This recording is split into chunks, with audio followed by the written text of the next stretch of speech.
The snow had been falling for 3 days straight when Josephine Hartwell, 24 years old and already running her late father's general store alone, heard the knock at the back door. It wasn't the knock of someone who expected to be welcomed. It was the knock of someone who had weighed the cost of asking and decided the cold had finally won. She set down the ledger she'd been working through. Her father's handwriting still visible in the older columns, her own cramped numbers filling the newer ones.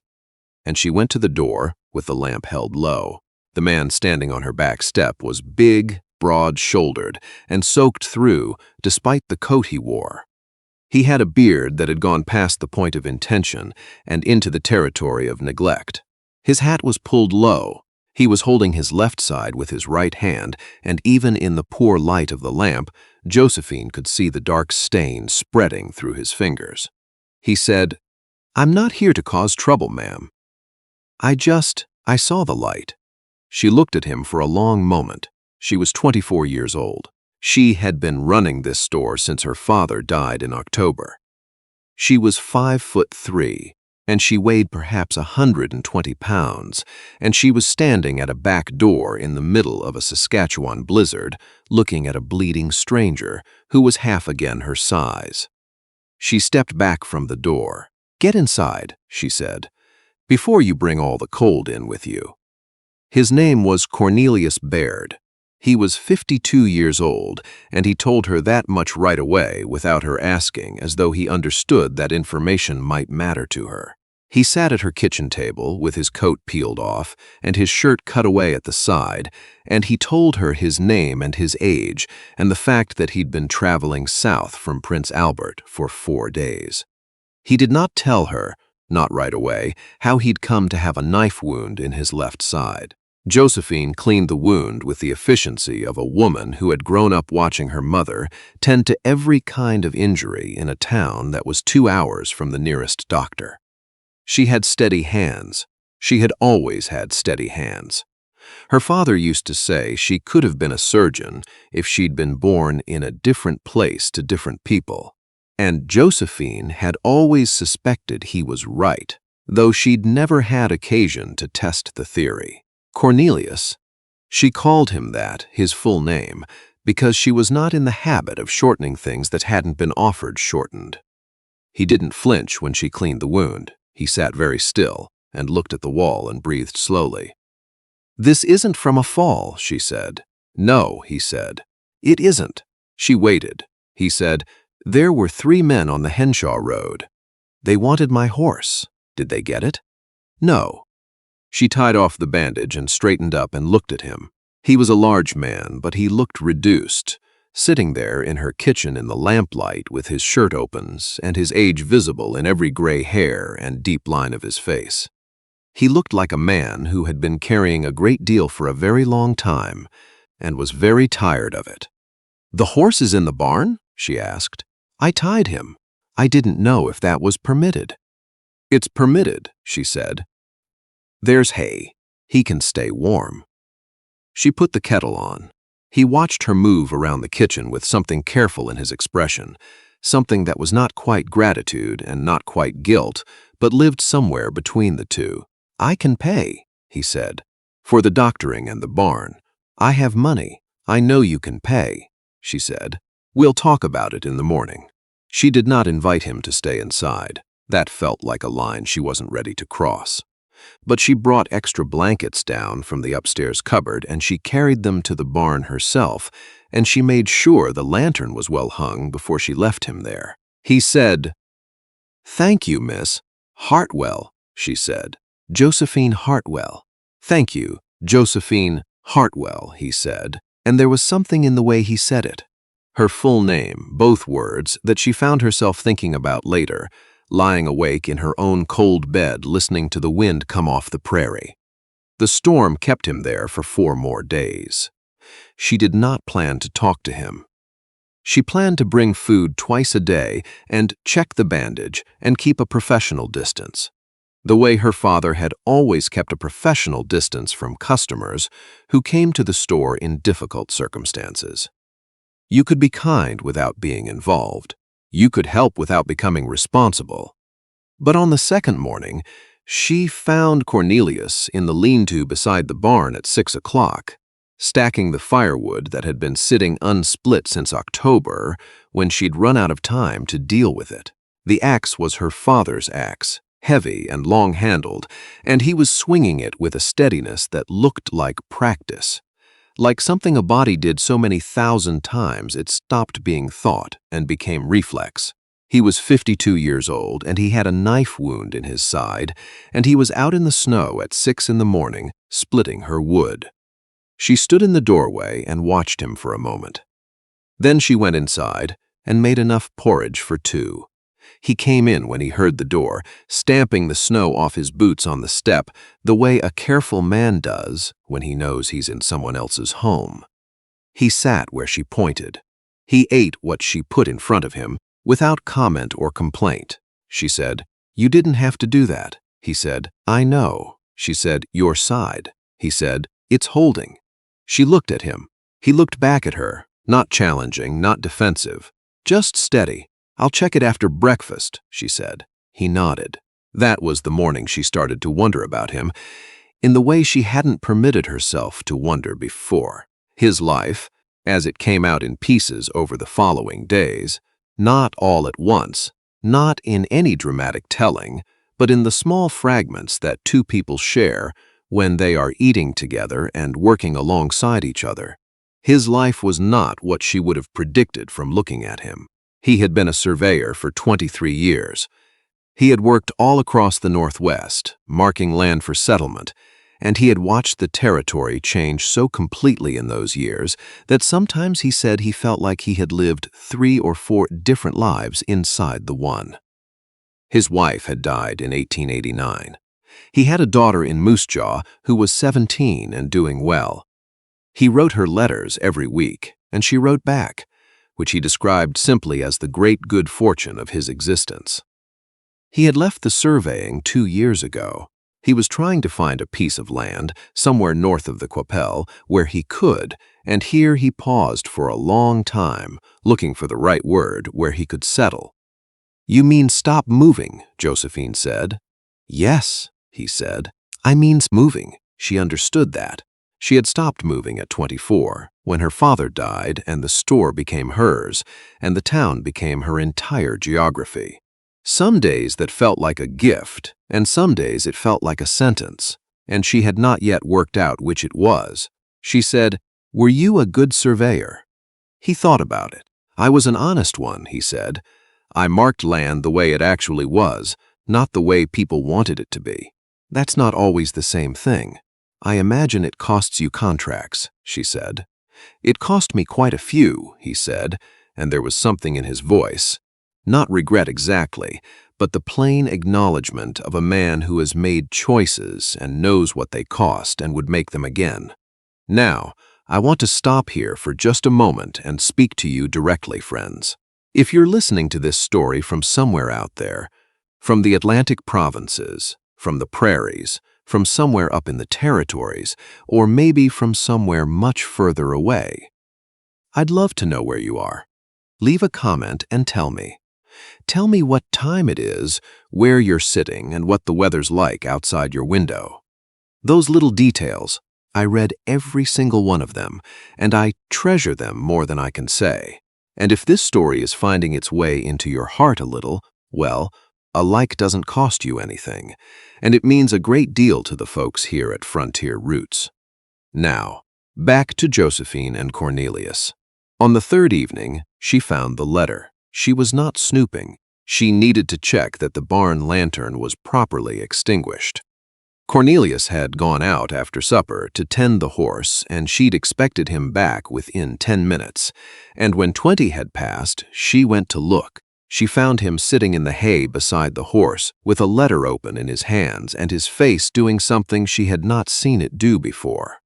He looked, for just a moment, the way a man looks when he thinks no one can see him. She almost stepped back into the dark. She almost pretended she hadn't seen, but there was a quality to his stillness that stopped her. It was not the stillness of grief exactly. It was something older and more complicated. It was the stillness of a man revisiting something he had been carrying for so long that he had almost forgotten it was there, and then suddenly, without warning, it had become visible again. She said, "Is everything all right?" He looked up. He folded the letter with the practiced ease of someone who had folded and unfolded it many hundreds of times. He said, "It's from my daughter."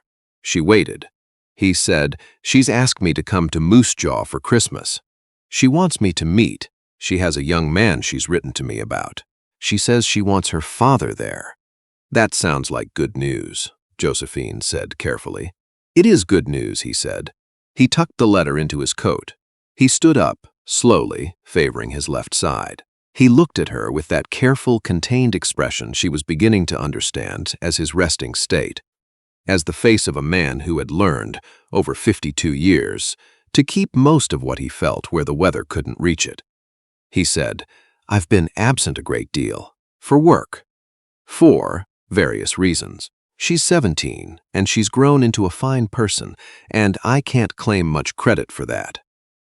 "You wrote her every week," Josephine said. "Letters aren't the same as being there." "No," she said, "they're not." "But they're not nothing, either." He looked at her for a long moment. "How old were you," he said, "when your father passed?" 23, she said. "He died in October. I turned 24 in November." "I'm sorry," he said. "He was sick for a long time," she said. "We had time to say what needed saying. That's more than some people get." He nodded. He was quiet. Then he said, "You're running this store alone." "I am." "And before that?" "I was helping him run it." "And before that?" "Mr. Baird," she said, "I've been here my whole life." He said, "I know, I can see that." He said it without judgment, without pity. He said it the way you say something that is simply true and simply matters and doesn't require any decoration. She checked the lantern. It was properly extinguished. She said good night and walked back to the house across the snow, and she did not look back, but she was aware, with the particular clarity of cold night air, that she was thinking about him in a way she had not planned to think about anyone for a very long time. On the fourth day, the snow stopped. She was in the store when Cornelius came in from the barn. He had his coat on, properly buttoned, and his hat straight, and she knew before he said anything that he was about to tell her he was leaving. She was 24 years old, and she was a practical woman, and she had known this was coming from the first night. He was a man in motion. He had a destination, a daughter in Moose Jaw, a piece of land somewhere north of the Qu'Appelle. He had a whole life that had been interrupted by a blizzard and 3 men on the Henshaw Road, and none of that life had anything to do with her. He stood in the doorway and he said, "The road should be passable by afternoon." "Yes," she said, "I'd expect so." She was counting inventory. She kept her eyes on the ledger. He said, "What do I owe you?" She named a figure. It was fair. She had thought about it the night before and settled on a number that was neither charity nor punishment. He paid it without negotiation, setting the coins on the counter between them. Then he said, "I want to ask you something." She looked up. He said, "The man who was here before me, your father, was the store profitable enough before he died?" She was surprised by the question. She said, "Reasonably, he was good at it. And now?" She looked at him. He said, "I'm not asking to be impertinent. I was a surveyor for 23 years. I know what the settlement patterns look like out here. I know which towns grow and which towns don't." She set down the pen. And you're in a good position," he said. "This town is going to grow. The rail line is coming north. Another 3 years and this store is going to be worth twice what it is now, if it's managed right." He paused. "I think you'll manage it right." She stared at him. He said, "I just wanted you to know that, in case nobody had told you." She didn't know what to say. She was not accustomed to people looking at her situation and telling her it was good.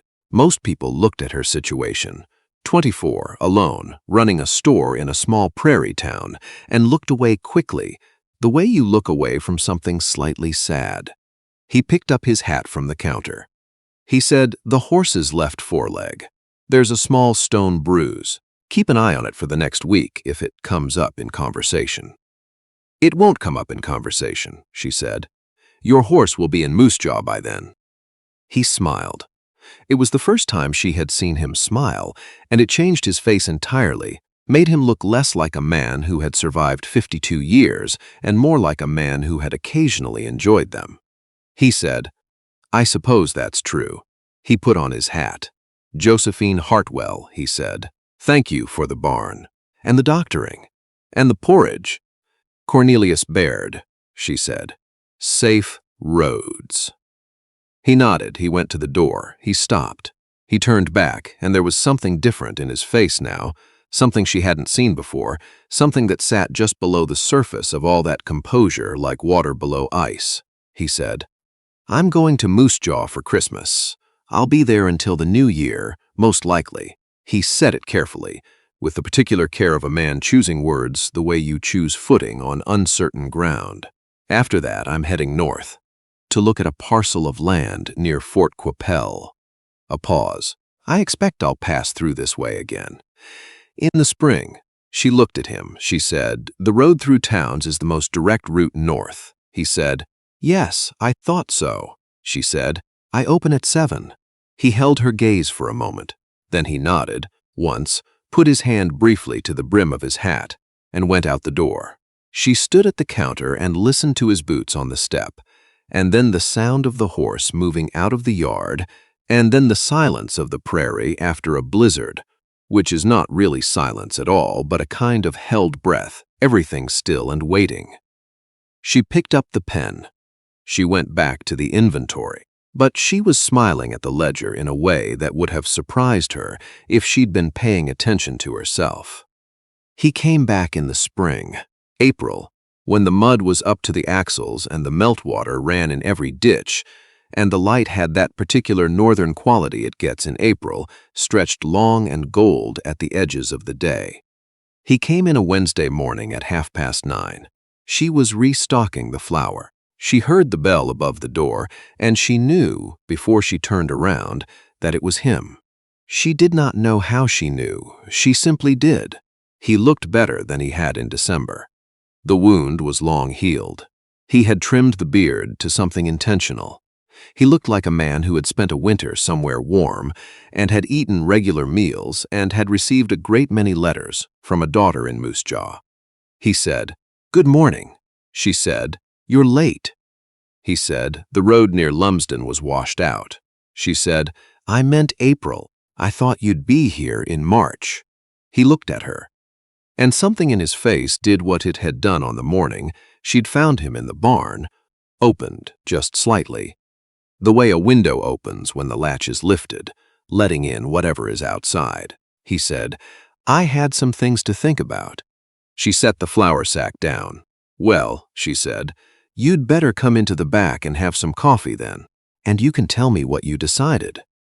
He followed her through the door behind the counter, through the back of the store that smelled of her father's pipe tobacco and cedar, and the particular dry smell of old inventory, into the small kitchen where the stove was going, and the morning light came in sideways through the window and lay in bars across the floor. He sat where she pointed. He put his hat on the table. He was 52 years old and she was 24, and the distance between those two numbers had felt, all winter, like the most important thing in the world. She poured the coffee. She sat down across from him.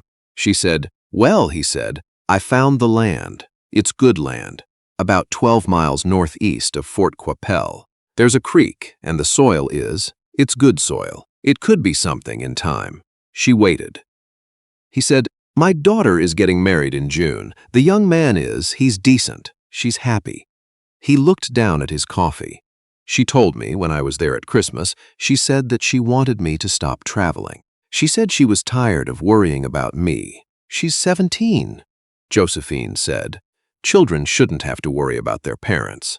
"No," he said, "they shouldn't." He looked up at her. He said, "I am 52 years old. I have lived most of my life in motion. I have been Not dishonest, exactly, but I have been a man who kept things at a distance. People, places. He paused. I kept myself at a distance. It seemed safer. Josephine said nothing. He said, I've been thinking about that, about why a person does that, about whether the reasons are still good reasons. The stove ticked. The light moved on the floor. He said, the land is 12 miles from town. That's a hard day's ride in bad weather. A general's store 12 miles away that's the store a homesteader relies on, for everything, she said. Is that right? He said, I would need to come to town frequently, for supplies, for various things. She looked at him. He was 52 years old, and he was talking around the edges of something he didn't quite know how to say directly, and it was the most human she had ever seen him look. She said, Cornelius. He said, Josephine. She said, Are you trying to tell me you'd like to call on me? He said, I'm trying to tell you that I would very much like to call on you if you were open to the idea, and that I understand if you're not, given the difference in our ages and the fact that we spent 4 days in a blizzard, which is perhaps not the most. Cornelius, she said. He stopped. She said, I open at 7 and I close at 6, but I close the back door at whatever time I like. He was quiet for a moment. Then he said, Is that an invitation? She picked up her coffee. It's a general store policy, she said. You're welcome to interpret it as you see fit.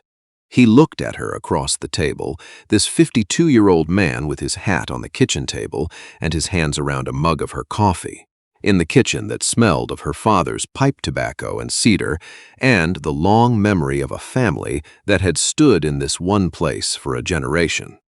He smiled. The same smile she had seen in December, the one that made him look like a man who had occasionally enjoyed the 52 years he'd been given. He said, I'll be in town regularly for supplies.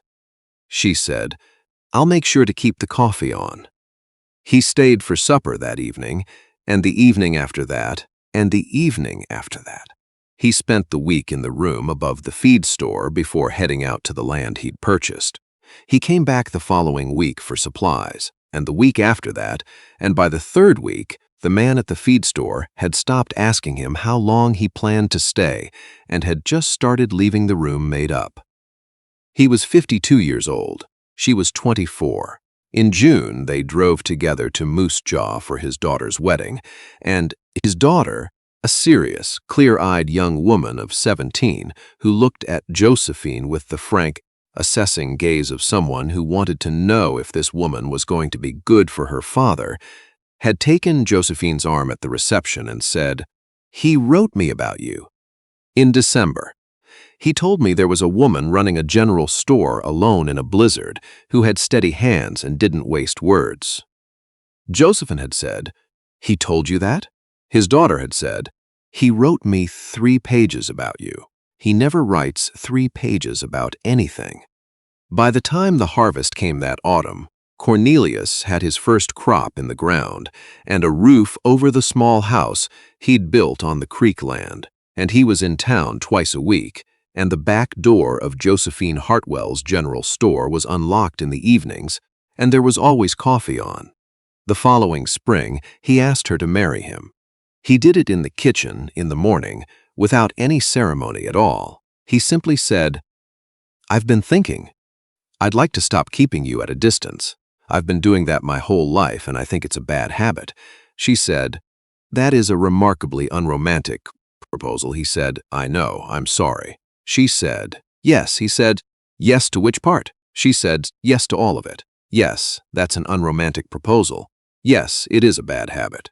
And yes, I'll marry you. He was 53 by then, she was 25.